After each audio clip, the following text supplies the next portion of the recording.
Kuya, okay ka lang ba? Nagugutom ka ba? Gusto mo, libre ka namin ng ice candy, binagawa ng flavor. Natutuwa lang ako pagmasdan kayo. Ang lalaki nyo na. Alam mo, ng mga bata pa lang kayo, pwede ko kayong paliguan sa kanal. Oo nga.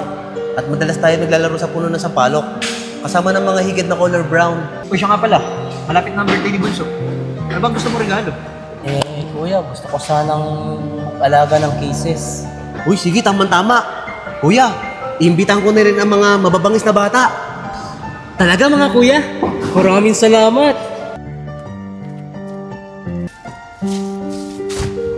At taka-taka mo naman, hindi ka pa marunong mag-excuse me. Alam mo kung magkano kilo nito? Ano ba naman yan? Napakalamsi mo. Ay, sorry. Hindi kita napansin. May tumawid kasing tuko. Eh, paano kaya ako pabayaran?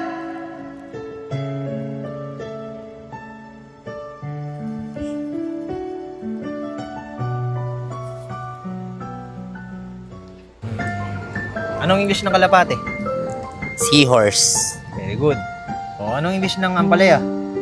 Flower. Very good. Sabat tayo. 2 plus 2. Daspan. Galing ah. Laki na ng improvement mo, Bunso ah. Siya nga pala, kamusta na nga pala yung mga kuto mo? Eto kuya, 874 na silang lahat. Kaya ng umaga, pinaarawan ko muna sila. Kasi yung iba, inuubo na. Siguro gawa sa klima.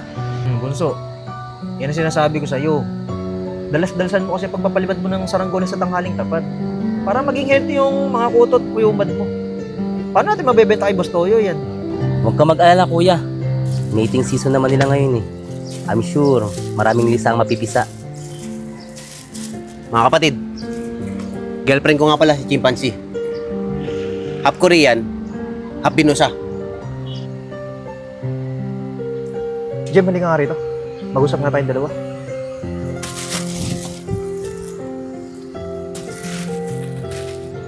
Saan mo pa nakuha yung babaeng yan? Nakakadiri.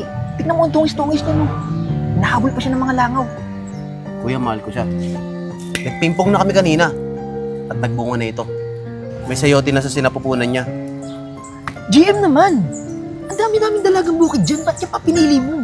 Tingnan mo mukhang walang pinag-aralan niya, tsaka mukhang mahirap pa. Ni wala nga siyang dalang sako eh. Iya, ano ba natapos mo? Nag-aral po ako sa daycare. Sinaling ikit po ako ni Mama. Eh, ano naman trabaho ng tatay mo? Isa po siyang supervisor sa tinapahan. So, mahirap lang pala kayo. Kilala mo ba ang angkan namin? Ang lolo ko ang pinakasikat na takatakboy dito sa Quezon City. At ang lola namin, ang leader ng mga manananggal dito sa baryo namin. 4 ang karton namin na dipidal. Tapos original patimbangan namin. Alam mo pinapasok mo? Eh, nagpapakay mo sa kapatid ko. Kahit paano naman po, meron kami sa hektaryang alatirisan. Then meron po kami 2 pushcart na ninakaw po namin sa Save More.